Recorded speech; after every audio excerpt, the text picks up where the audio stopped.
horror story. The flashlight beam cut a frantic arc through the absolute blackness of the tunnel, bouncing off rough-hewn rock walls, revealing nothing but oppressive dark. My breath hitched, a ragged gasp that felt deafening in the silence, and my eyes darted towards the faint, metallic scrape that had echoed from deeper within the shaft. I pressed myself against the damp, cold rock, the absurd weight of the ancient safety helmet suddenly feeling like a lead coffin on my head. My hand, slick with sweat, gripped the walkie-talkie, but I knew not to speak.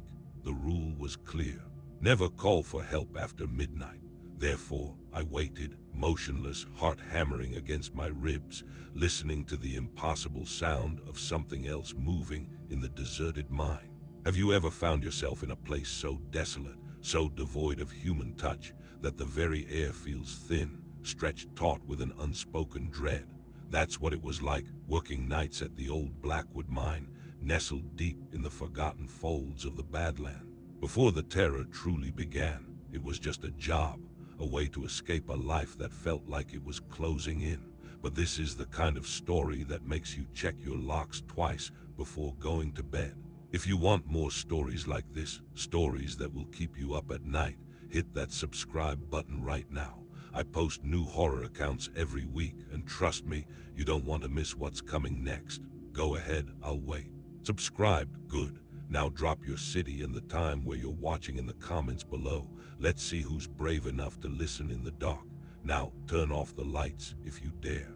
Ignore the noises your house makes in the silence. And let's find out together what truly hides in the darkness. I remember the desperation, that gnawing sense of needing a fresh start that led me to the Blackwood mine. My life back then was a tangle of bad decisions and worse luck, culminating in an eviction notice and a car that barely ran. I saw the ad online: night shift caretaker, remote mine site, excellent pay. The remote part was an understatement. Blackwood wasn't just remote, it was isolated, a scar on the Earth's face, miles from anything resembling civilization, deep in a part of the Badlands where rattlesnakes outnumbered people by 1,000 to 1. I remember thinking, perfect, a place where no one would find me, where I could just exist and try to piece myself back together. Getting there was an ordeal in itself.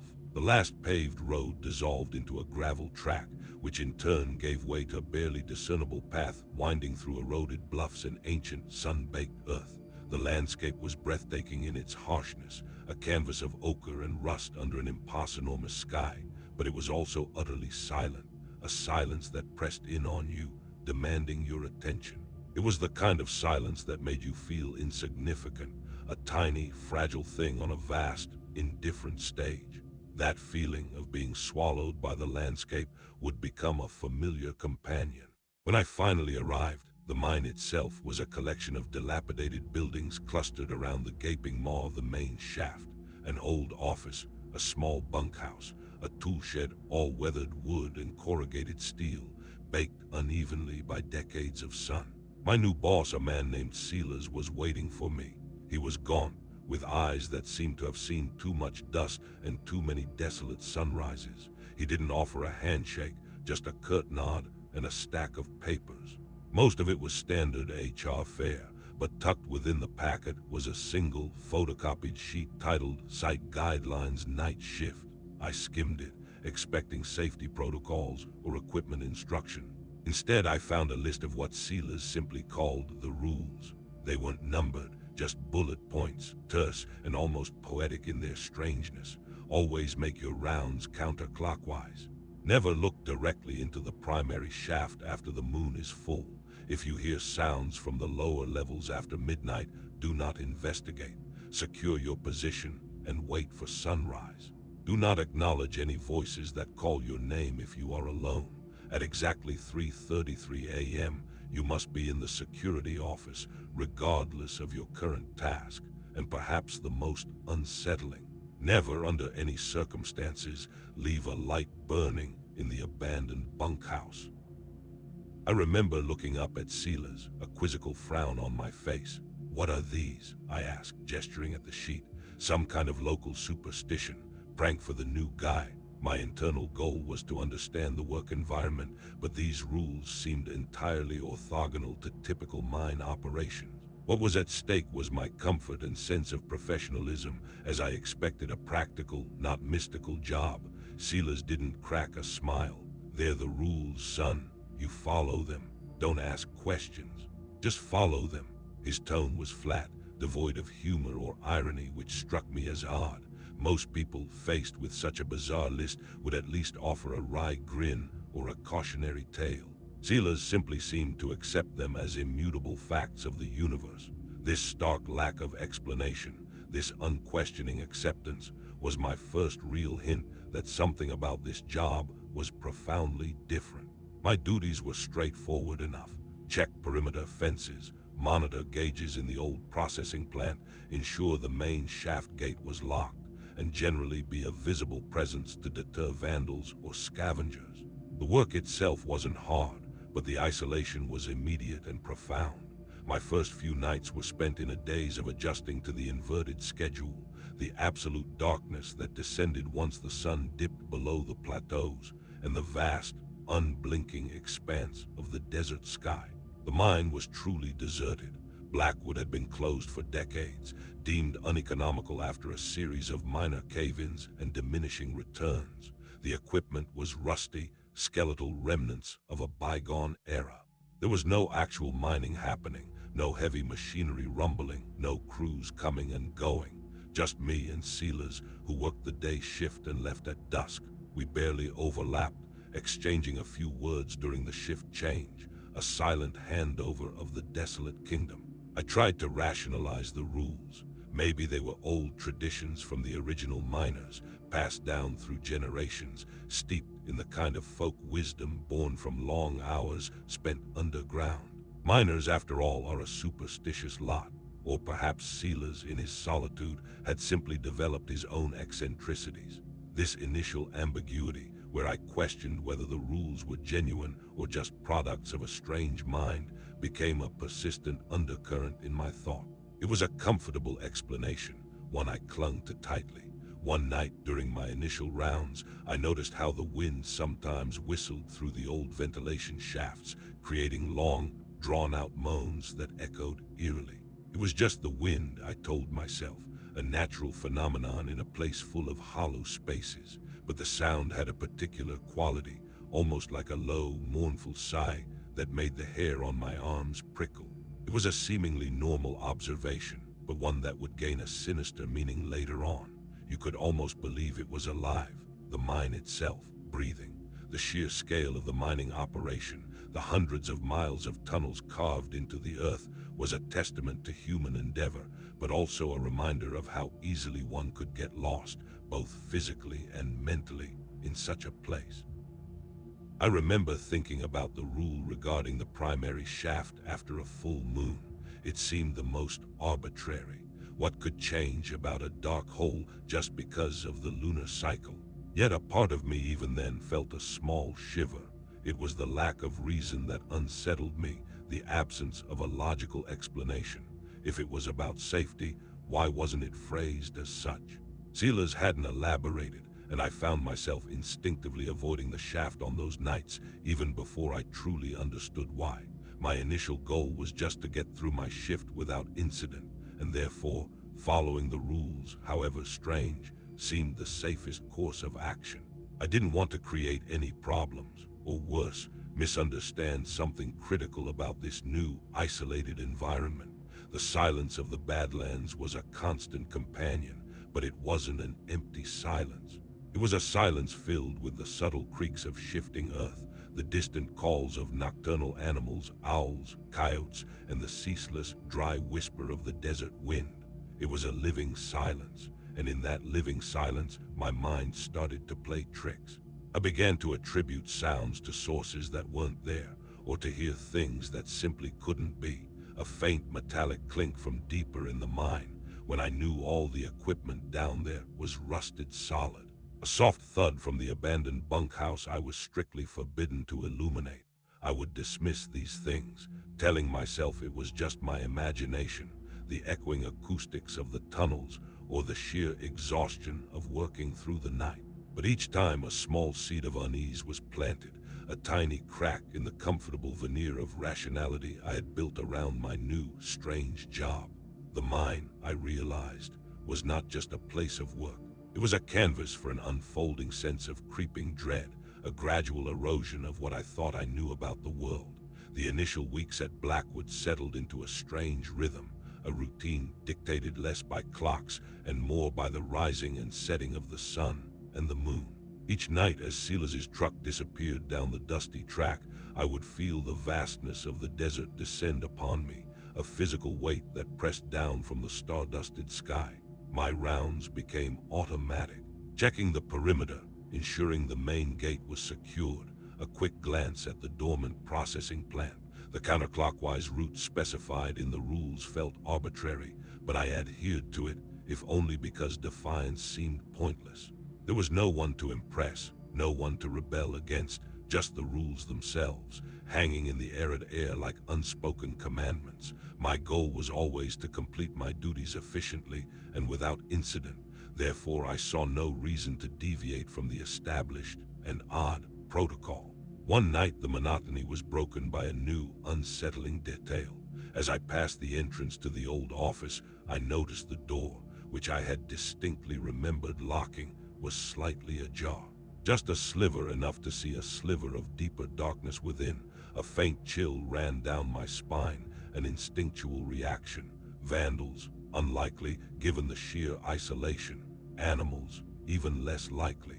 The door was a solid, heavy steel plate. I approached cautiously, my flashlight beam cutting through the gloom. The lock was still engaged, the deadbolt thrown, yet the door was open. It was a physical impossibility, a direct contradiction of what I had just done. This immediate disruption of normalcy, where logic simply failed, was my first significant encounter with the mind's implicit strangeness. What was at stake was my sense of security, my ability to trust my own actions in this isolated place. I pushed the door open fully, sweeping the beam inside. The office was exactly as Silas had left it. Dusty desk, ancient filing cabinets, a calendar from 1998 tacked to the wall. Nothing was disturbed, but the air inside was noticeably colder than outside, a stale, cloying chill that seemed to emanate from the very walls. I stood there for a long moment, the flashlight beam trembling slightly in my hand, trying to rationalize it. Did I forget to close it properly? No, I was meticulous about security. Was the lock faulty? I tested it, turning the knob, feeling the satisfying thud as the bolt retracted and extended. It felt solid. Therefore, the only conclusion was that the door had opened itself, or been opened by something. The thought was absurd, but it lingered, a tiny splinter under the skin of my composure. I closed and locked it again, making sure to jiggle the handle, pressing my ear against the cold steel, listening for any telltale creaks. Nothing. The next morning, I mentioned it to Silas. "The office door was open last night," I said, trying to keep my voice casual, even though I'd locked it. I watched his face for any flicker of surprise, any indication that this was unusual. But Silas merely grunted, his gaze fixed on something beyond me, towards the main shaft. "Happens," he muttered. "Just close it again." His non-reaction was more unsettling than if he had confirmed my fears. It normalized the impossible, making me feel like the one overreacting. This ambiguity, where a strange event was met with a mundane dismissal, prevented me from fully confronting the growing sense of dread. Perhaps the most potent of the unwritten rules, or at least the one that stuck in my mind the most vividly, was the 3:33 a.m. directive. At exactly 3:33 a.m., you must be in the security office, regardless of your current task. It was precise, demanding, and utterly without explanation. So every night, as the digital clock on my desk ticked closer to that ominous time, I would make my way to the small security office. It was a compact space, barely larger than a closet, with a single window overlooking the main processing plant and a bank of ancient, flickering monitors connected to non-existent cameras. It was designed to make you feel safe, but its very emptiness, its lack of genuine function made it feel more like a containment cell. My personal goal was to always be there on time. Therefore, I planned my rounds meticulously around this peculiar requirement. I understood that missing it felt like a greater stake than any other duty. One particular night I was delayed. A section of the perimeter fence, battered by a recent dust storm, had come loose, requiring a longer repair than expected. I worked quickly, cursing the wind and the fading batteries in my headlamp.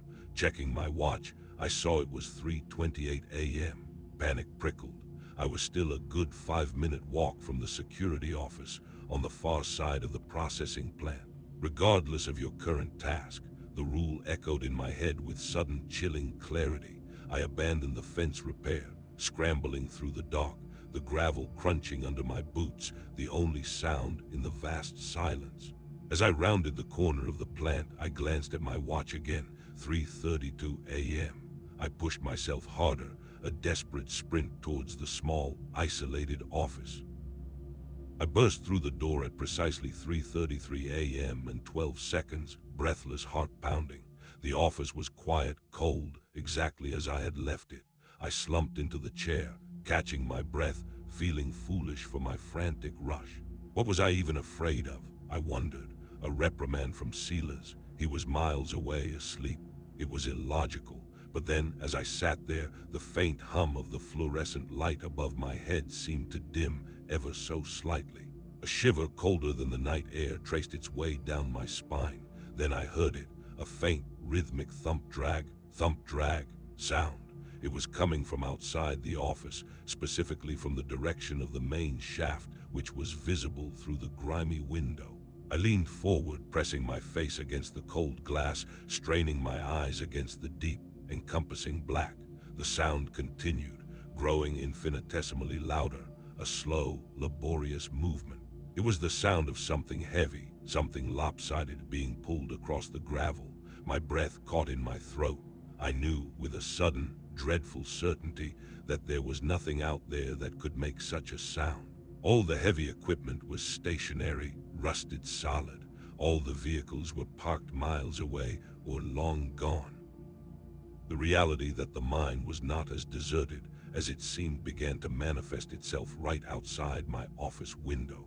The stake here was no longer just my job, but my very understanding of reality. I stayed frozen, absolutely still, for what felt like an eternity. The thump drag continued for another minute or two, moving slowly, always towards the main shaft. Then, as suddenly as it began, it stopped. The silence that followed was even heavier, more profound than before. My eyes scanned the darkness, searching for any movement, any hint of a shape. Nothing. Just the endless, empty desert bathed in ghostly moonlight. The idea that someone or something was out there, capable of making such a noise and yet remaining invisible, was terrifying. I couldn't reconcile it with any rational explanation. It was a deliberate, calculated sound, a warning. This incident shattered my comfortable rationalizations. It wasn't just the wind, or my imagination, or old minor superstitions. There was something else, something that reacted to my adherence, or lack thereof, to the rules. The delayed arrival at 3:33 a.m. had been met with a concrete auditory manifestation. This simple cause and effect, rooted in the mind's bizarre rules, was the first undeniable proof that this wasn't just a strange job. It was an active interaction with something unknown. Therefore, the rules weren't just guidelines. They were precautions, perhaps even offerings, to whatever entity permeated the desolate mine. I had underestimated the stakes, not just for my employment, but for my sanity and safety. The mine, I realized, was a living, breathing entity, and I was merely a guest, albeit an unwelcoming one, in its ancient, silent domain. The thump drag incident outside the security office marked a definitive turning point. The comfortable facade of rational explanation, which I had clung to so desperately, crumbled away, leaving behind a raw, exposed fear. It wasn't just my imagination anymore. It was a physical sensation, an auditory event that had been undeniably real. Therefore, the rules shifted in my mind from eccentric guidelines to vital protection, rigid protocols to navigate an invisible, malevolent presence. My immediate internal goal became absolute adherence because the stakes were no longer just my job, but my very understanding of the world and possibly my life. I became meticulous. Each night I checked the clock with obsessive regularity, ensuring I reached the security office well before 3:33 a.m., often arriving 10 minutes early, just to be safe. I walked my rounds clockwise, then counterclockwise, just to ensure that I was following the prescribed direction for my regular rounds. I never looked at the main shaft after the moon was full, sometimes even closing the blinds on the security office window during those nights, the very act of not looking becoming an act of fearful reverence.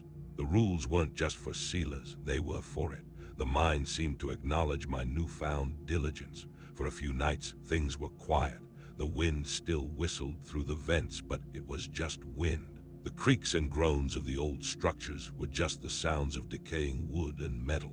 My nerves, however, remained frayed. I slept poorly during the day, jolting awake at every creak of the bunkhouse, my mind replaying the thump-drag sound. The isolation, once a welcome escape, now felt like a cage. Then came the voices. It was during my rounds, near the far end of the processing plant. I was checking a series of old pressure gauges, their needles frozen in place by rust. The air was heavy, stagnant, smelling of dust and dried oil. Suddenly, a whisper, clear as day, seemed to brush past my ear. "Hello," it said. It was soft, almost childlike, and distinctly female. My heart leaped into my throat. I swung the flashlight beam around frantically. Nothing, just the looming shapes of dormant machinery, casting long, distorted shadows. "Who's there?" I called out, my voice raspy, a tremor I couldn't control. "The rule, do not acknowledge any voices that call your name if you are alone," screamed in my head, but it hadn't called my name. It had just said, "Hello." Therefore, I felt compelled to respond, to confirm it wasn't just a trick of my mind. The distinction became a frantic mental exercise, a desperate attempt to find a loophole in the terrifying regulations. The immediate stake was a profound sense of fear, a primal terror that something else was with me, unseen and unheard. A soft giggle echoed from deeper within the plant, bouncing off the corrugated steel walls, making it impossible to pinpoint its origin. It was a sweet sound, innocent, but in that context, it was utterly horrifying. It sounded like a child playing hide-and-seek. I remembered a vague detail from my initial paperwork, a grounding detail sealers had quickly glossed over. Blackwood Mine was known for its deep veins, and sadly, for a few tragic accidents in the early 20th century, including a collapse that trapped a family. The detail, once mundane, now took on a chilling new weight, a sinister meaning. Was this the insidious origin of the rules? I stood frozen, my flashlight beam sweeping the silent, dusty expanse. My rational mind screamed that it was an echo, the wind, fatigue. But the distinctness of the voice, the girlish giggle, it felt too real, too intentional. I backed away slowly, never turning my back, my breath catching in shallow gasps. I retreated to the relative safety of the main office, locking the door behind me, feeling the cold steel against my back. I spent the rest of the night huddled in my chair, listening, waiting, jumping at every creak. The voice didn't return that night, but the memory of it, the chilling innocence, etched itself into my mind. The next morning I tried to bring it up with sealers, but the words caught in my throat. How do you describe a child's giggle in an empty mine without sounding completely unhinged? He'd already dismissed the door incident. This, I feared, would push him over the edge. This element of ambiguity, where I started questioning my own perception, was becoming a constant burden. Was I tired, stressed, or was the mind truly haunted? My internal goal shifted from merely following rules to distinguishing reality from delusion, a daunting task in such an isolated, rule-bound environment. A few nights later, the inevitable happened. I broke a rule. Not deliberately, but through sheer exhaustion and a moment of forgetfulness. I had been working on a faulty generator in the tool shed, a dusty, claustrophobic space filled with the ghosts of old machinery. The light inside was dim, so I had carried one of the portable floodlights from the security office. It was bright, cutting a harsh, clinical beam through the gloom. When I finished, I was utterly spent. I simply unplugged the floodlight and left it standing in the tool shed, still blazing brightly. The rule: never, under any circumstances, leave a light burning in the abandoned bunkhouse, flashed through my mind, but it was too late. My mind, clouded by fatigue, had confused the tool shed with the bunkhouse. They were a good distance apart. I remember walking back to the security office, feeling a heavy sense of accomplishment for fixing the generator. It wasn't until I was already in the office, sipping lukewarm coffee, that the specific wording of the rule hit me like a physical blow. Abandoned bunkhouse. The floodlight wasn't in the bunkhouse. It was in the tool shed. Relief washed over me for a second, a wave of blessed reprieve from my mounting anxiety. But then, a different kind of dread set in. What if the rule wasn't just about the bunkhouse? What if it was about any light left burning where it shouldn't be? The rules were so specific, so unyielding. My heart started to pound. I had to go back. I had to turn off that light. I grabbed my headlamp, adrenaline coursing through me, a chilling premonition of what might happen if I didn't rectify my mistake. The problem was clear: a broken rule. My solution: fix it immediately. But the stake was unknown, and therefore terrifyingly high. I reached the tool shed quickly, my steps muffled by the loose gravel. From a distance, I could see the harsh rectangle of light spilling from its open door. But as I got closer, I saw something else. Silhouetted against the bright glow, framed perfectly in the doorway, was a figure. It was tall, impossibly thin, and utterly motionless. It wasn't human. It was too elongated, too angular. Its limbs seemed to stretch unnaturally, like twisted branches. My blood ran cold. This was not a vandal. This was not an animal. This was it. My breath hitched. My mind screamed at me to run, to turn away, to go back to the office and lock myself in. But the light was still on. The rule somehow was being actively violated, and this creature was its terrifying manifestation. Therefore, my only option was to confront it, or at least deal with the light. The clarity test here was brutal. I knew what was happening, a menacing figure in the light. What was important: the light was still on, and something was there because of it. And what was at stake? Everything. I took a deep, shaky breath, trying to steady my trembling hand.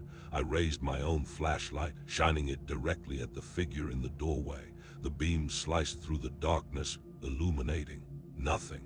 The doorway was empty. The harsh floodlight from inside still blazed, but the figure was gone, just disappeared. Yet the distinct impression of its presence, the lingering chill in the air, the way the shadows still seemed to coil around the doorway, told me it had been real. It hadn't just vanished. It had retreated, slipped back into the vast, unseen spaces of the mind, waiting. The moment of carelessness, the broken rule, had pulled back the veil, revealing the chilling truth. The mind was guarded, and its rules were not to be trifled with. The sight of that impossibly thin, angular figure in the tool shed doorway, even for a fleeting moment, seared itself into my memory. The subsequent disappearance, the sudden emptiness where something truly terrifying had stood, was almost worse than its continued presence. It implied a fluidity, a non-corporeal nature that defied any rational understanding. Therefore, the ambiguous nature of the entity shifted into a terrifying certainty. It was real, it was present, and it was watching. My internal goal transformed from merely following rules to actively avoiding confrontation, because the stakes were no longer just fear, but genuine terror of the unknown. I stumbled into the tool shed, my hands shaking so violently I almost dropped the floodlight. I yanked the plug from the wall, plunging the shed back into darkness, then backed out quickly, fumbling to lock the door behind me. My heart hammered against my ribs, a frantic drum in the silent night. I didn't run. Running felt like an acknowledgement, an invitation. Instead, I walked purposefully, quickly, back to the security office, my eyes darting into every shadow, convinced that the elongated figure was observing me from the periphery of my vision. The cold sweat that slicked my skin wasn't just from exertion. It was the icy touch of absolute dread. Back in the security office, I pressed myself against the door, the flimsy steel feeling like a paper shield against the palpable threat outside. I peered through the grimy window, trying to discern shapes in the moonlit desolation. Nothing, but the quiet was different now. It was no longer the vast, indifferent silence of the desert. It was a watchful silence, a predatory stillness that seemed to hold its breath, waiting. This subtle shift in the atmosphere, this deepening sense of being observed, became a constant, suffocating companion. That night, for the first time, I couldn't bring myself to leave the security office for the rest of my shift. The idea of stepping back out into the open, of walking my rounds under the gaze of whatever lurked in the shadows, was simply too much. I knew I was effectively derelicting my duties, but the fear outweighed any professional obligation.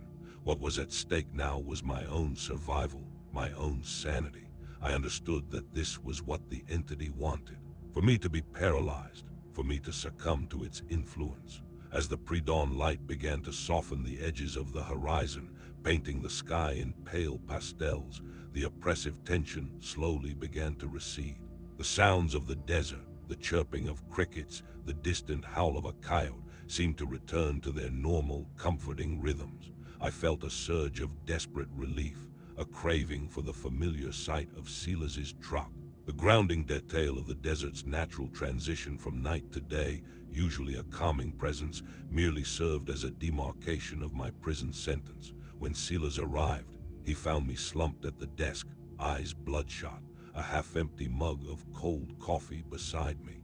He didn't ask why I hadn't finished my rounds, or why my face was pale and drawn. He just looked at me, a long, assessing look that seemed to penetrate my very core. "You broke a rule, didn't you?" he said, his voice quiet, devoid of accusation, simply stating a fact. His words landed like a physical blow. I didn't try to deny it. "The floodlight," I mumbled, "in the tool shed." "I forgot," Silas nodded slowly. "The bunkhouse rule applies to any light left burning where it shouldn't be," he explained, his eyes still fixed on me. "It draws attention. The wrong kind of attention." He paused, then added, "It wasn't a child you heard, was it?" This observation was a new level of validation, confirming my fears. He knew. My ambiguity about what I heard was gone, replaced by a terrifying certainty. I just shook my head, unable to speak. The understanding that Silas was aware, that he had known all along about the true nature of the mine and its rules, was a revelation. It explained his stoicism, his terse warnings. He wasn't just an eccentric caretaker. He was a gatekeeper, an unwilling participant in a nightly ritual. He existed on the same knife edge of fear that I now inhabited. Therefore, his previous dismissals weren't unconcern, but a deeper, more rooted understanding of the danger.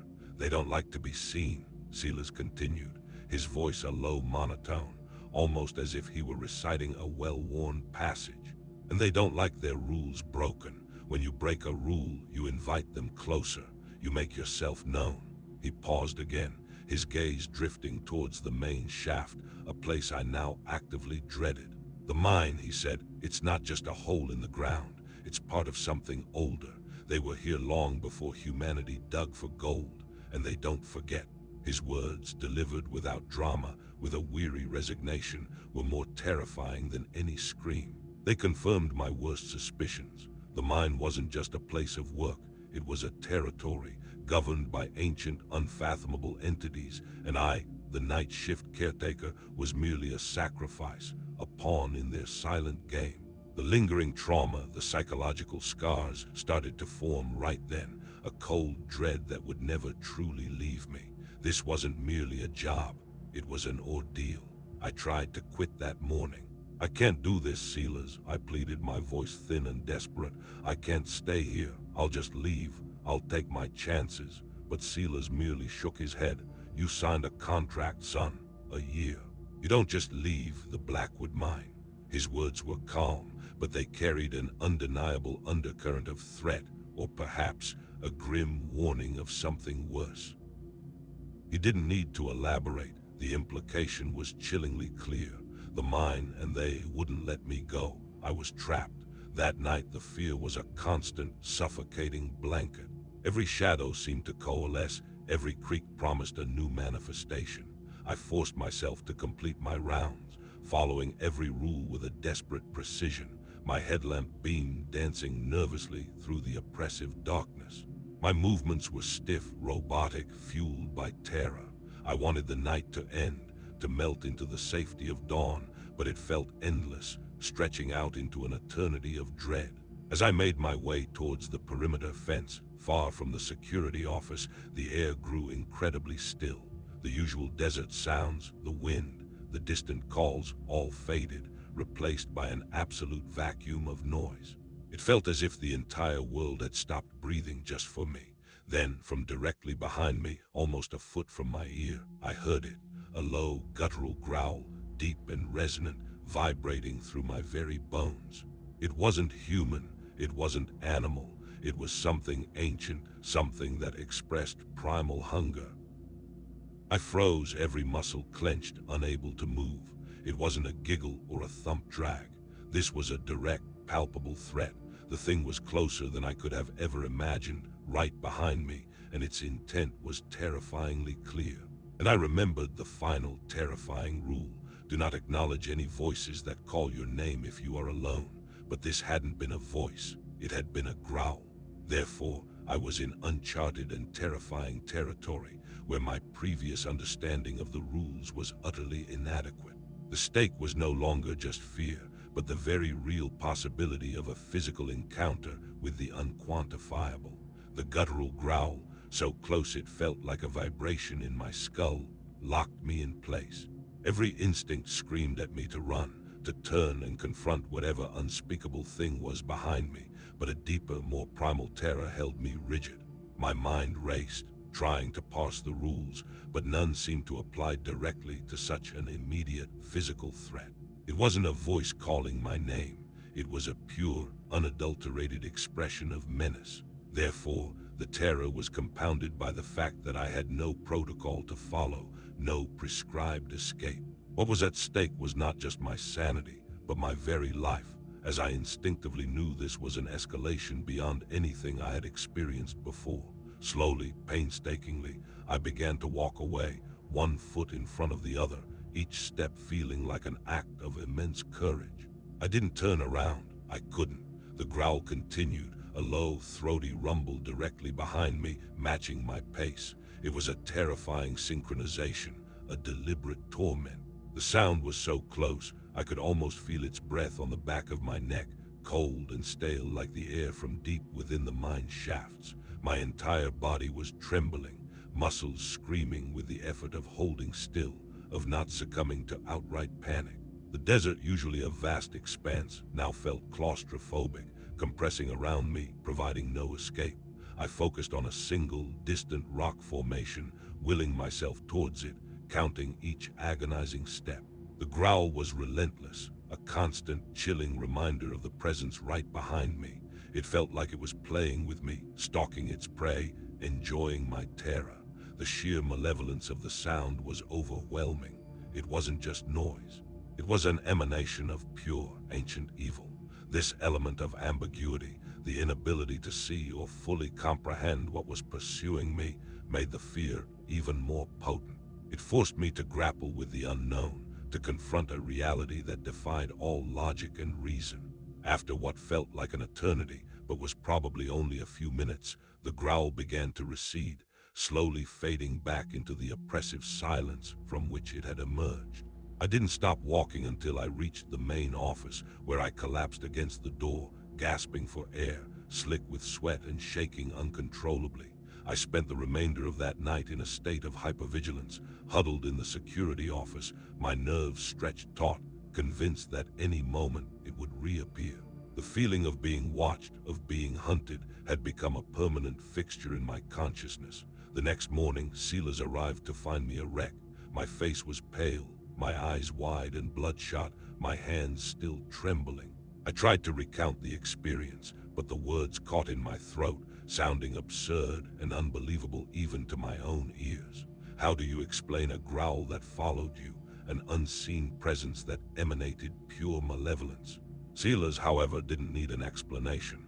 He just looked at me with that same weary, knowing gaze.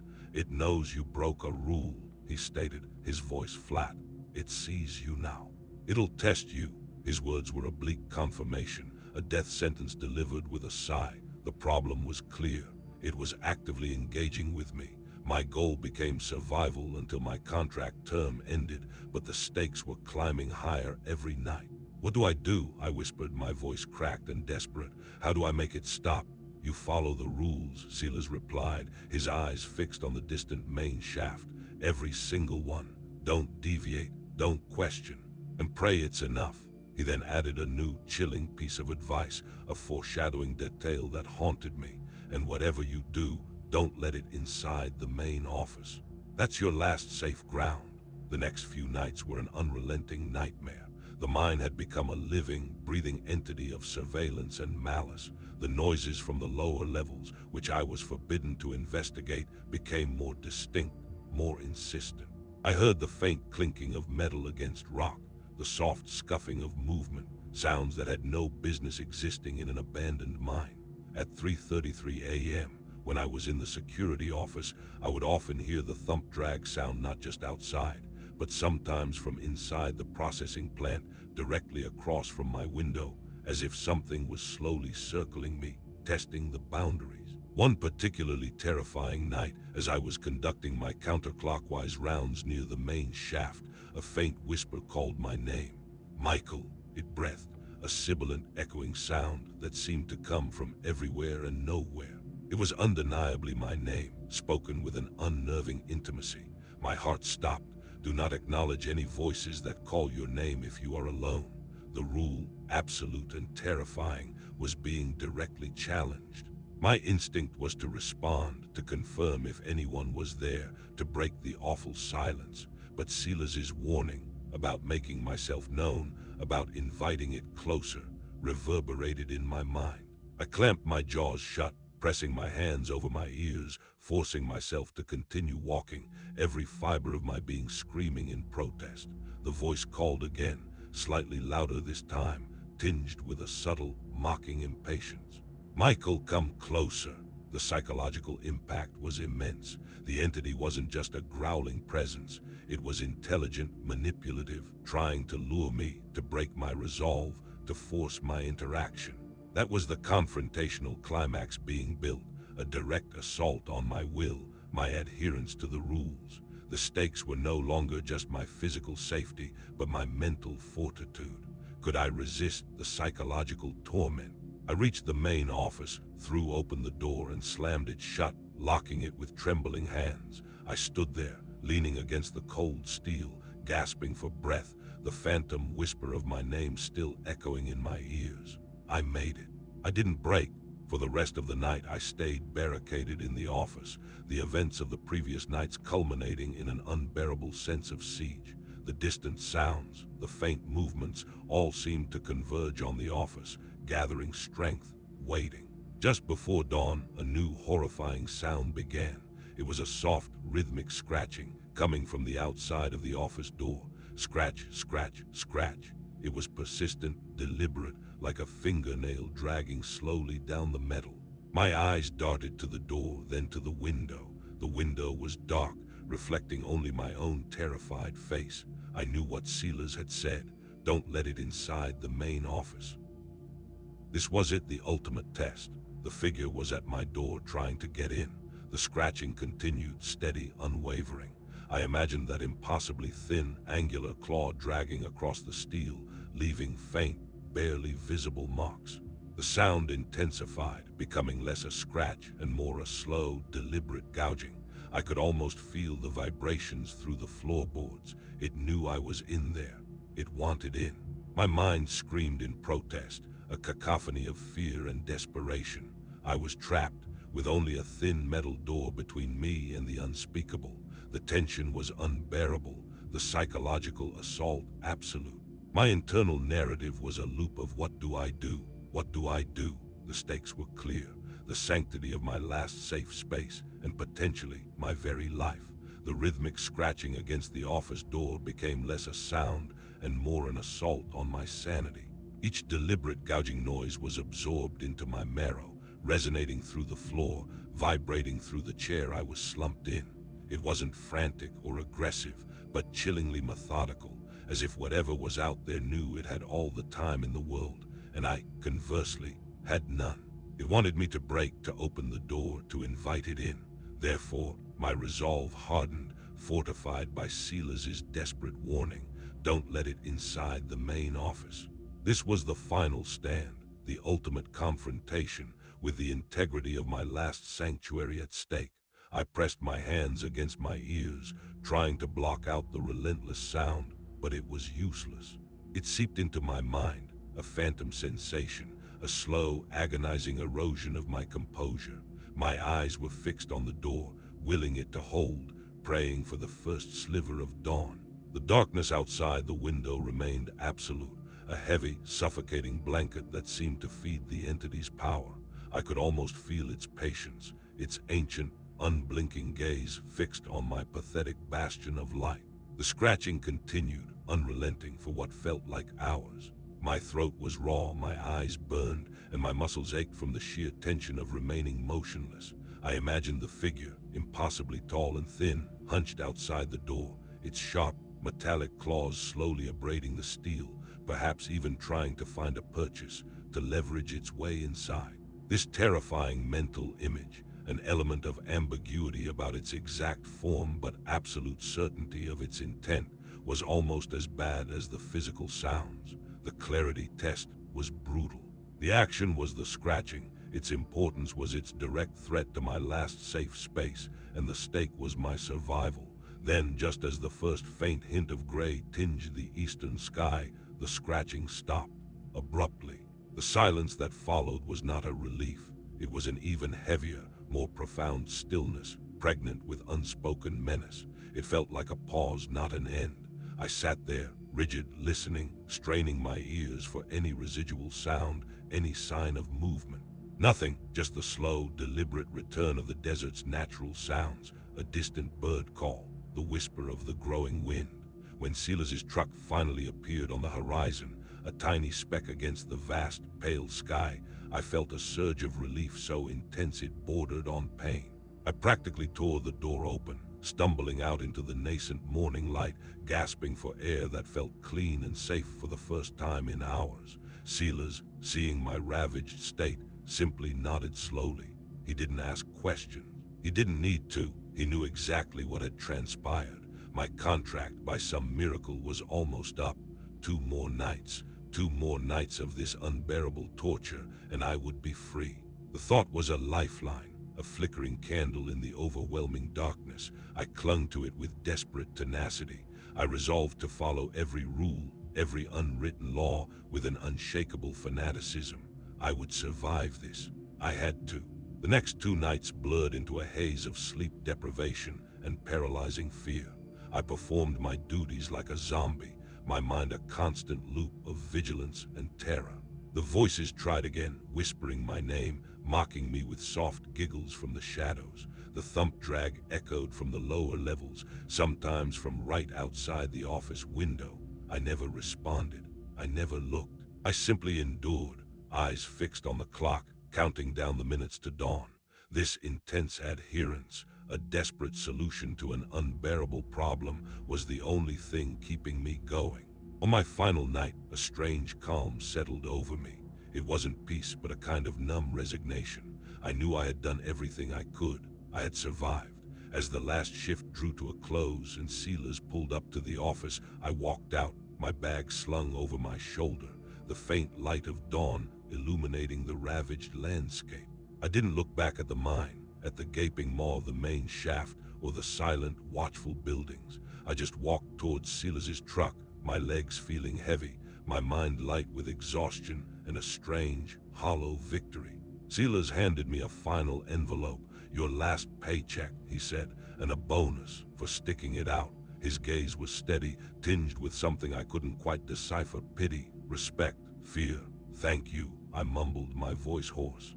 I climbed into my car, its ancient engine sputtering to life, a welcome cacophony against the silent vastness. As I pulled away, Kicking up a plume of dust, I risked one final glance in the rearview mirror. The mine sat there stark and imposing, a monument to something ancient and malevolent. But it wasn't the mine that made my blood run cold. It was the figure standing beside Seela's just outside the office door. Tall, impossibly thin, angular features, barely discernible in the growing light. It was looking directly at my car, a faint, almost imperceptible tilt to its head. This final, horrifying detail was the ultimate foreshadowing, revealing the true meaning behind everything. It confirmed that the entity was not bound to the night or to the shadows. It could exist in the light, too. It was seeing me off. I floored the accelerator, not daring to look back again. The image burned into my retina. I drove for hours, not stopping until the Badlands were a distant, hazy memory, until the landscape shifted back to something recognizable, something human. But the image of that figure, standing in the dawn, watching me leave, remains. It's a psychological scar that never truly healed. The mine had let me go, but it had also marked me forever. I was out, but the rules and the fear had followed me, burrowing deep into my psyche, a lasting consequence I carry to this day. It's been years since I left Blackwood Mine, years since I saw Seela's, years since I've thought about the Badlands, or the silence that presses in on you, demanding your attention. But the silence is never truly gone. It follows me, a phantom presence in the background of my life. I've tried to move on, to forget, to rationalize it all away as a shared delusion between two isolated men. But some things dig too deep to ever be excised. The rules, those strange, unwritten commandments, still govern my subconscious.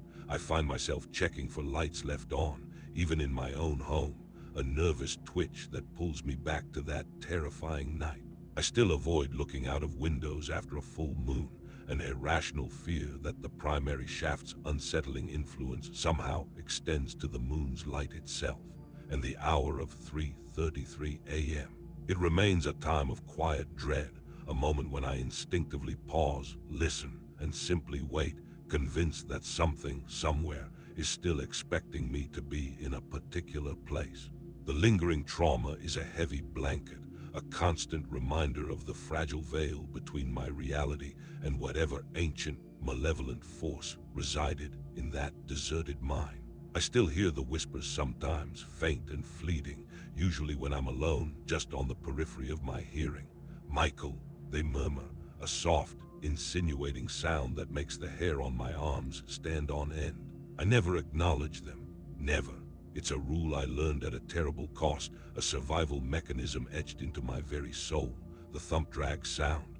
I hear it in the everyday creaks of old buildings, the distant rumble of traffic, my mind twisting mundane sounds into echoes of that horrifying pursuit.